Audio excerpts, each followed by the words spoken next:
안녕하세요. 미국 뉴욕 변호사 성선재입니다. 미국에서 반전 시위가 미국을 넘어 유럽 그리고 전 세계로 확산되고 있는 추세죠. 친이스라엘과 친팔레스타인 간의 이 반전 시위. 자, 어떻게 생겼으며 앞으로 어떻게 전개되어 나갈 것인지 우리 한번 살펴보도록 하겠습니다.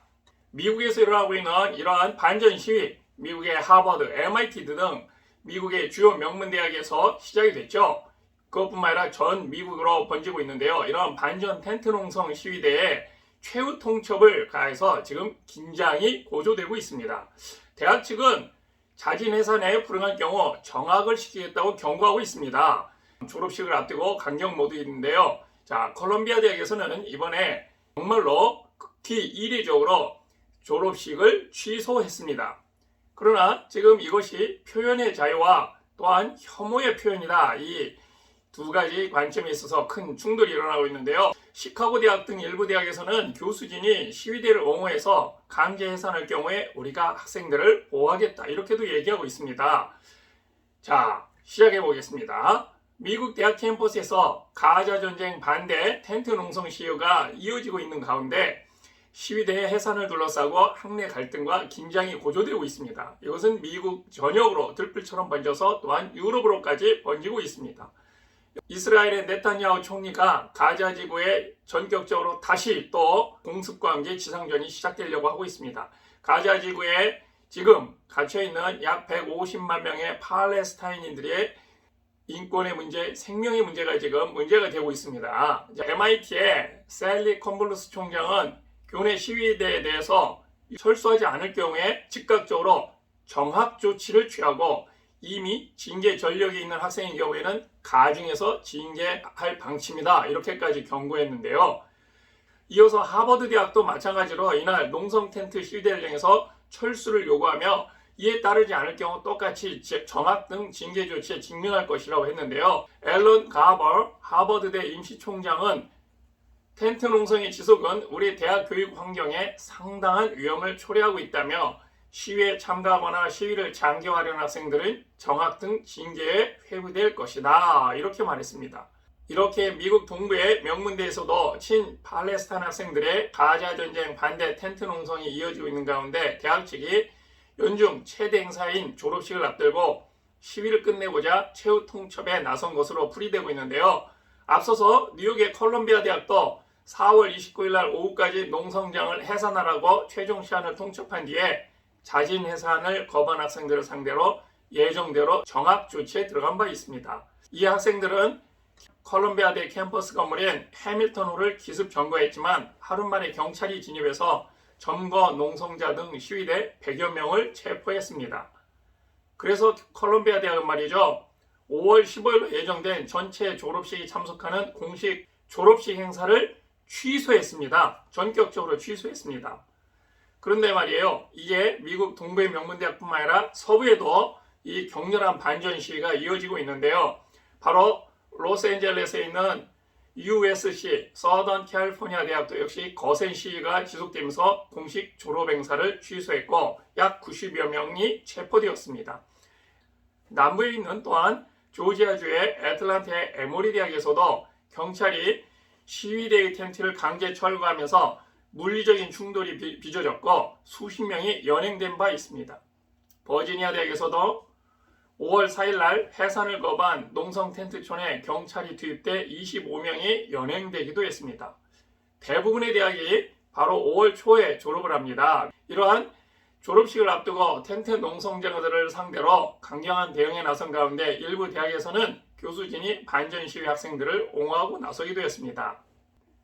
시카고대 총장은 학내에서 친팔레스타인 농성 텐트존이 계속 지속될 수 없다며 자진 해산을 촉구하고 불응할 시 이에 강제 해산에 나설 수 있다 이렇게 했는데요. 여기에서도 바로 이제 충돌이 예상되고 있습니다. 콜롬비아 대학은 미국 뉴욕 맨하탄 한가운데 있는 전 세계 명문대학이자 1960년대, 68년도 베트남 전쟁이 한참일 때요. 베트남 전쟁에 대한 반전 시위가 있었던 그런 곳입니다. 세계에서 시위가 벌어졌다 하면 대학가에서 어떠한 시위가 벌어졌다라고 하면 바로 그곳에 콜롬비아가 있다. 이렇게 해서 콜롬비아 대학은 그렇게 우리는 전 세계 어느 곳에든지 있고 인간과 함께 있다. 이렇게까지 할 정도입니다. 그렇다면 이 반전 시위에 대해서 바이든 대통령은 뭐라고 하고 있느냐? 조 바이든 미국 대통령은 바로 이스라엘에서 벌어진 끔찍한 테러를 우리가 잊어서는 안 된다 이렇게 하면서 미국 대학가에서 확산하고 있는 친 팔레스타인 반전 시위에 대해서 또다시 경고했습니다. 바이든 대통령은 엊그저께 지난 7일이죠. 워싱턴 DC의 홀로코스트 기념일 연설을 통해서 사람들은 이미 이스라엘에서 벌어진 끔찍한 테러를 너무 빨리 잊어버리고 있다고 규탄했습니다. 바이든 대통령은 많은 대학에서 유대인 학생들이 배척당하고 반유대주의 시위로 공격받고 있다고 하면서 너무 많은 사람들이 홀로코스트의 참혹함을 무시하고 있다 이렇게 얘기하면서요. 지난해 10월이죠. 이스라엘에서 발생한 하마스의 테러를 낮춰보고 있다고 지적하고 있습니다. 그러면서 바이든 대통령은 우리는 누구를 향한 어떤 형태의 징후에도 안식처를 제공해서는 안 된다고 이렇게 강조했습니다. 바이든 대통령이 말하기를 미국의 어떤 대학에도 반유대주의, 혐오 연설, 어떤 폭력이 설 자리는 없다고 하면서 물리적 공격과 기물을 파손하는 행위는 평화로운 시위가 아닌 법 위반이다. 평화로운 시위가 아니라 법 위반이라고 하면서 우리는 법을 수호할 것이며 누구도 법을 어기거나 법을 숨을 수 없다라고 강조했습니다. 이처럼 법치주의를 강조했습니다. 사실 앞서서 말이에요. 5월 2일 날 미국의 바이든 대통령은 친팔레스타인 반전 시위와 관련해서 평화로운 시위는 보호받겠지만 불법 시위는 용납할 수 없다라고 경고했습니다.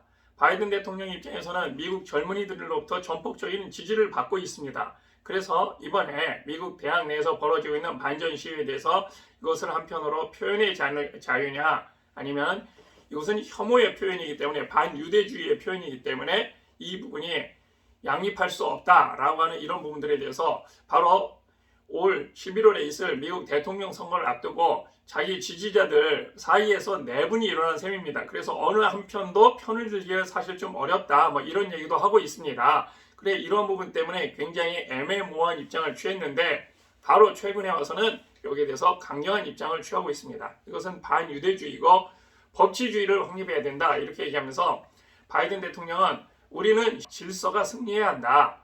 폭력의 발생은 불법이다 라고 강조했습니다. 이런 반전 시위가 미국을 넘어서 독일, 프랑스, 네덜란드, 스위스, 오스트리아 등에서도 반전 시위가 급속하게 유럽으로 확산되고 있어서 유럽에 있어서 대학가도 비상입니다. 반이스라엘 시위라고 할까요? 그 반유대주의, 바로 홀로코스트가 결정된 히틀러의 어떤 본산이라고 할 수 있는 베를린이죠. 베를린에 있는 베를린 자유대학교에서도 학생 80여 명이 캠퍼스 내부에서 반전 시위 캠프를 차린 뒤 강의실 점거하려고 해서 경찰이 진압에 나서는 과정에서 수업이 중단됐습니다. 파리의 시앙스포 대학의 일부 시위대는 시앙스포가 이스라엘 기관과 연계된 파트너십 내역을 공개할 것을 요구하며 그렇게 시위를 계속하고 단식을 하고 있는데요.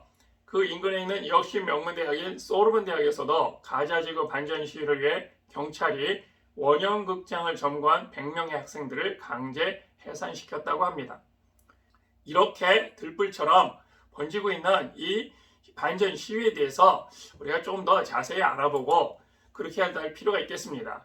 사실은 이러한 반전 시위가 일어난 것은 1968년도, 1960년대 베트남전 때처럼 젊은 층이 여기에 동조하면서부터 이렇게 시작된 것이고요. 바이든 대통령은 이거에 대해서 미국 대통령 선거에 악영향을 미칠 수 있겠다 이렇게 생각을 하면서 이스라엘의 현재 휴전을 압박하고 있습니다. 1968년 대선에서 바로 당시였습니다. 당시에 민주당이 이 부분의 반전 시위에 대해서 느슨하게 대처했다가 대선에서 패배했습니다. 그래서 이 부분에 대해서 굉장히 앞으로 어떻게 전개될 것이고 어떻게 대처할 것인가에 대해서 주목을 받고 있는 이유입니다. 그런데 이건 말이죠. 이 대학 내에서 표현의 자유냐 아니면 반유대주의냐 뿐만 아니라 비즈니스 영역으로까지도 확산되고 있습니다. 미국 사회는 팔레스타인을 지지하면서 조 바이든 정부의 이스라엘 군사 지원을 비판하는 세력과 반유대주의를 우려하며 이스라엘을 지지하는 세력으로 현재 갈라져 격렬하게 충돌하고 있습니다.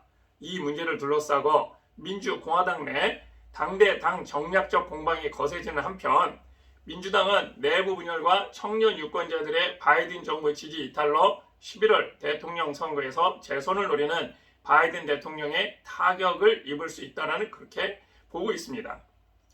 이것이 대학 내에서만 이루어지는 것이 아니라 대학 바깥으로 미국 내 반전 시위가 확산되고 있는 것 같습니다. 주로 SNS, 즉 소셜 네트워크 서비스를 매개로 확산되고 있는 이런 반전 시위는 미국에서 어떻게 하고 있느냐, 대학뿐만 아니라 이제는 구글 등 대기업 직원들을 비롯한 일반 시민까지 참여한 가운데 아주 폭발적으로 진행되고 있습니다. 미국의 상징이라고 할 수 있겠죠. 샌프란시스코의 골든 게이트 브리지에서 이스라엘군의 가자 침공에 반대하는 펼침막을 든 항의 시위대가 대치한 경찰 부대로 막혀 다리를 지나는 고속도로가 봉쇄되는 일이 있었습니다. 뉴욕의 컬럼비아대 교정 잔디박 등의 천막을 치고 이스라엘 지원과 관련이 있는 기업들과 관계를 단절하라고 대학 당국에 요구하며 시위를 벌이던 컬럼비아 대학생 108명이 대학 측의 요청으로 교내에 진입한 경찰에 의해서 체포당했습니다. 학생들은 대학 당국에 마이크로소프트, 구글, 아마존 등 이스라엘군의 가자 침공에 따른 전시 상황에서 이익을 얻고 있는 미국 대기업들과의 관계 단절을 요구하면서 이스라엘 텔아비브 대학과의 파트너십 중단도 요구했습니다. 시위 참가 학생들은 그 요구가 받아들여질 때까지 항의 시위를 계속하겠다는 자세를 고수하고 있는데요. 컬럼비아 대학의 사태가 이후 확산되면서 학생들이 SNS를 통해 연대를 호소하면서 미국 전역으로 대학생 시위가 더욱 확산되는 그런 계기에 있습니다. 미국의 수도죠. 워싱턴의 조지 워싱턴 대학에서는 인스타그램과 틱톡으로 연락한 100여 명 학생들이 이스라엘에 돈도 보내지 마라, 무기도 보내지 마라, 더 이상의 학살을 멈춰라 라고 요구하며 시위를 벌이고 있습니다. 시위에 참가한 한 학생은 바이든 정권의 분노를 느낀다면서 인스타그램과 틱톡 덕분에 우리는 예전 세대보다 정치 문제를 더 많이 논의한다고 말했습니다. 사실 1960년대 반전 시위 때는 한참 보급되고 있던 텔레비전이 학생들의 시위를 확산시키는 데 중요한 역할을 했습니다. 지금은 SNS가 그 역할을 하고 있죠. TV 등의 매스미디어에 비해서 검열 기능이 약하고 더 친숙한 SNS가 이를 사용하는 젊은 층의 시위 확산에 큰 역할을 하고 있다는 분석들이 많습니다. 근데 바로 여기서 이제 고민이죠. 베트남전 당시에 린든 존슨 미국 대통령의 전시 대응 정책에 대한 지지율은 당시 1965년, 1968년에 20% 이상 떨어졌고 그것은 그가 재선을 포기하고 물러나게 만든 주요 요인으로 작동했습니다. 4월 17일 미국 하버드대가 발표한 여론조사에 따르면요. 18세에서 29세 유권자들, 젊은이들 중에서 바이든에 대한 지지율이 45%였습니다. 이는 트럼프 전 대통령에 대한 지지율 38%보다는 8%포인트가 더 높지만 2020년 선거 때 바이든 지지율이 23%포인트 차로 트럼프 지지율보다 앞섰던 데 비하면 그 차이가 대폭 축소된 것입니다. 지금 별로 젊은이에 대한 지지율 차이가 별로 없습니다. 이 조사에서 이스라엘군의 하마스에 대한 군사행동을 정당하다고 생각하는 사람들의 응답자의 약 5분의 1, 20%에 지나지 않았습니다. 이에 따라서 도시를 중심으로 학생들의 반전 시위 확산은 바이든이 재선에 매우 불리하게 작용할 가능성이 크다는 관측들이 많아지고 있는데요. 바이든의 일방적인 이스라엘 지원 정책에 실망한 젊은 유권자층이 바이든보다 더한 이스라엘 지지 입장을 고수하면서 학생들의 진압을 주장하는 트럼프에 대한 지지로 돌아설 가능성은 거의 없습니다만 실망한 그들이 투표를 포기하는 등의 항의 행동이 지난 대선 때 그들이 지지로 이른바 스윙 스테이트, 즉 경합주에서 승리한 대통령이 된 바이든에게는 매우 불리하게 작용할 가능성이 있다는 지적들이 많이 나오고 있습니다. 그야말로 그에게 순풍이었던 이 젊은 유권자들의 지지가 이번에는 역풍이 돼 돌아올 가능성이 있다는 것입니다. 미국 뉴욕타임스의 칼럼니스트는 이스라엘 지지 문제를 둘러싼 미국 사회의 세대 간 분열이 이렇게 진행될 경우에 대학의 베트남전 반전 시위가 전국적인 이슈로 발전하면서 민주당의 시카고 전당대회를 반전 시위자들과 주 방위군이 충돌한 폭력적인 시위 문제로 만들어버린 1968년의 사태의 유령이 재소환될 수 있다고 경고했습니다. 이번 반전 시위가 바이든과 민주당 정부에게 그때의 교훈을 떠올리며 데자뷰가 되지 않을까 걱정을 하고 있습니다. 그런데 말이죠.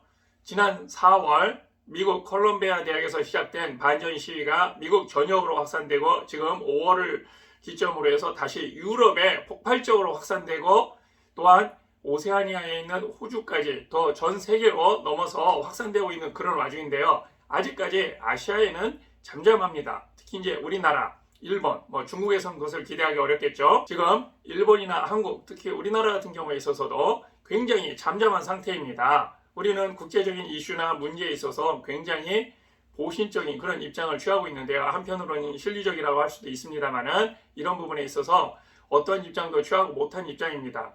그렇지만 이 문제는 아마도 점점 더 전 세계에 더욱더 많은 영향을 미칠 것 같고 특히나 이스라엘이 가자 지구에 있는 라파 지역에 150만 명이 몰려있는 라파 지역에 다시 공습을 시행하면서 확전이 되고 있어서 그 중에 어린이가 한 60만 명 정도 된다고 합니다. 테러로부터 시작된 전쟁이지만 민간인을 상대로 하는 이런 전쟁에 있어서는 굉장히 섬세한 그런 전쟁이 예민한 전쟁이 될 수밖에 없는데 이러한 부분에 있어서 국제사회가 우려하고 있습니다. 과연 우리는 어떻게 될 것이고 또한 이러한 반전 시위가 앞으로 미국 대통령 선거에 어떤 영향을 미칠 것인지 같이 살펴봤습니다. 앞으로 추가적인 소식 계속 전하도록 하겠습니다. 지금까지 재미있고 유익하셨다면 구독과 좋아요 꼭 부탁드리겠습니다. 감사합니다.